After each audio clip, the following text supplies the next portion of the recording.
Gadis itu memeluk patung di depannya dan menciumnya dengan ganas. Merasa ini belum cukup, dia langsung menunduk, posisi yang didorong oleh rasa ingin tahu. Dia mengulurkan tangan dan menyentuh bagian bawahnya.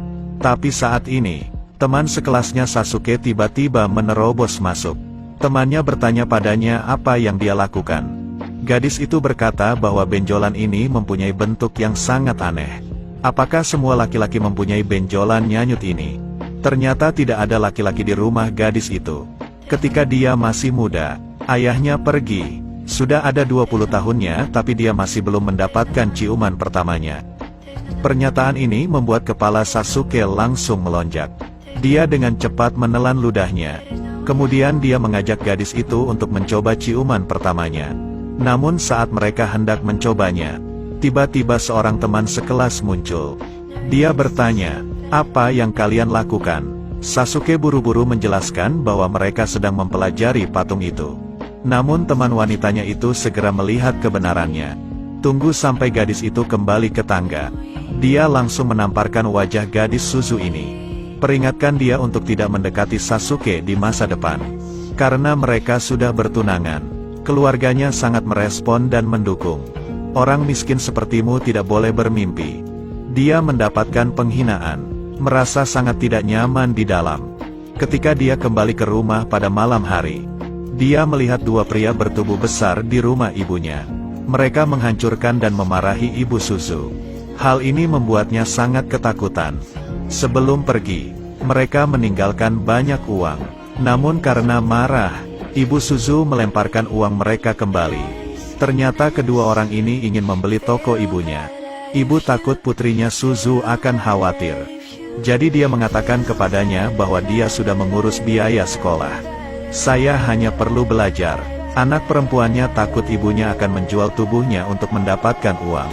Tapi ibu bilang dia tidak melakukan hal-hal kotor itu. Dia hanya tidur dengan pria yang dicintainya. Perkataan ibunya membantu Suzu meringankan beban pikirannya. Namun ketika dia memasuki ruang kamarnya, dia mendengar gerakan ibunya. Begitu dia berbalik, dia melihat ibunya terbaring di tanah. Dokter memberitahu Suzu bahwa ibunya menderita tumor ganas di hati dan paru-parunya. Perkataan dokter itu seperti memukul telinganya. Satu-satunya dukungan emosionalnya, apa yang akan dia lakukan selanjutnya. Selain itu, biaya pengobatannya juga sangat mahal. Bahkan ketika dia tidak tahu harus berbuat apa. Kemudian gadis itu kebetulan bertemu dengan seorang teman kaya di jalan. Ternyata dia baru saja pergi berbelanja bersama ayahnya di mall. Begitu dia melihatnya, dia langsung berubah. Saat ini dia merasa iri sekaligus lapar. Ini adalah pertama kalinya dia sangat membutuhkan uang. Tapi ketika gadis kembali ke rumah, dia menemukan bahwa tokonya itu diserang oleh preman lagi. Mereka membuang banyak sampah di halaman depannya. Bahkan pintunya dipenuhi tulisan kutukan. Tinggalkan uang untuk pengobatan ibu. Dia hanya bisa bersekolah dan bekerja paruh waktu. Sasuke tahu apa yang terjadi. Dan segera berlari mencarinya tanpa mengucapkan sepatah kata pun dan memeluknya erat. Lalu menekannya ke tanah. Lanjutkan melakukan apa yang belum selesai kemarin. Namun hal ini ditentang keras. Dia menggunakan seluruh kekuatannya untuk mendorongnya ke tanah. Akibatnya, patung tersebut tak sengaja terjatuh. Suara ini tidak sengaja terdengar oleh seorang guru. Mendengar seseorang masuk, Sasuke segera menarik celananya. Kemudian serahkan tanggung jawab pada dirinya sendiri. Katakanlah dia merayuku. Di kantor kepala sekolah. Begitu dia melihat, Suzu mengenali pria di depannya. Dialah yang terakhir kali datang ke rumahnya. Ternyata dia ayah Suzu. Ayahnya langsung memberi Suzu segepok uang. Katakan padanya untuk tidak mengungkapkan hal ini kepada siapapun. Kalau tidak, dia akan menghilang dari dunia ini. Tapi Suzu sama sekali tidak takut padanya. Dia berdiri dan melemparkan uang itu ke wajahnya. Jangan terlalu arogan. Memiliki uang berarti Anda bisa meremehkan orang lain. Suatu hari nanti aku akan memilikinya juga. Lalu aku akan memaksamu untuk berlutut dan memohon. Setelah selesai berbicara, dia pergi dengan marah. Namun begitu dia keluar, dia menerima telepon yang mengabarkan bahwa ibunya sakit parah. Di saat-saat terakhir sang ibu memberinya surat. Surat itu menceritakan seluruh kebenaran tentang tahun itu. Ayahnya menginginkan uang dan kekuasaan.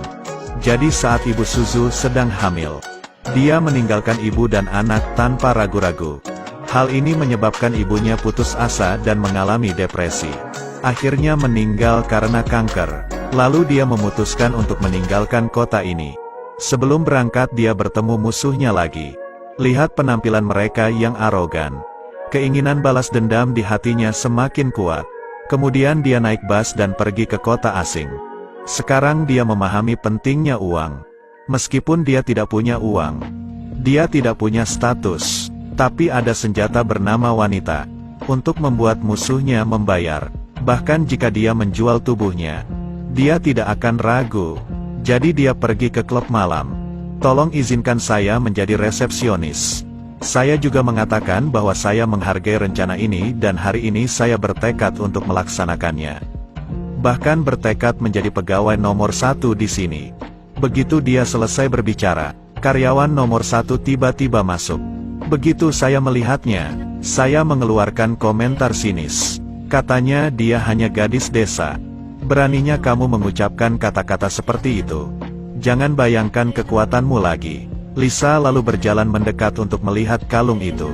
Hasilnya, diketahui bahwa mereka hanyalah pedagang kaki lima di pasar rumah kaca. Sama sekali tidak menyadari kalau kalung ini adalah oleh-oleh peninggalan ibunya. Lisa memberitahu Suzu bahwa kami berada di sini di klub malam kelas atas. Bukan tempat untuk anak-anak desa. Kemiskinan Anda hanya mencoreng reputasi klub malam kami. Padahal dimarahi. Tapi tidak berarti apa-apa, tapi masih sangat tenang. Sebaliknya, dia berterima kasih kepada pihak lain karena telah memberitahunya bahwa pemiliknya memiliki niat baik dan ingin mempertahankannya. Hal ini membuat Lisa sangat bingung. Kemudian mereka dipasangkan dengan seniornya. Gaji di klub malam dibagi menjadi 2 tingkatan. Staf pendamping dan bartender memiliki pendapatan yang sangat berbeda. Pengawal seringkali memiliki file kliennya sendiri. Gaji ditentukan oleh prestasi kerja. Pendapatan bulanan sebagian masyarakat ada yang sampai ratusan juta. Tugas pengawal hanya menemani dan mendampingi orang yang menyajikan minuman.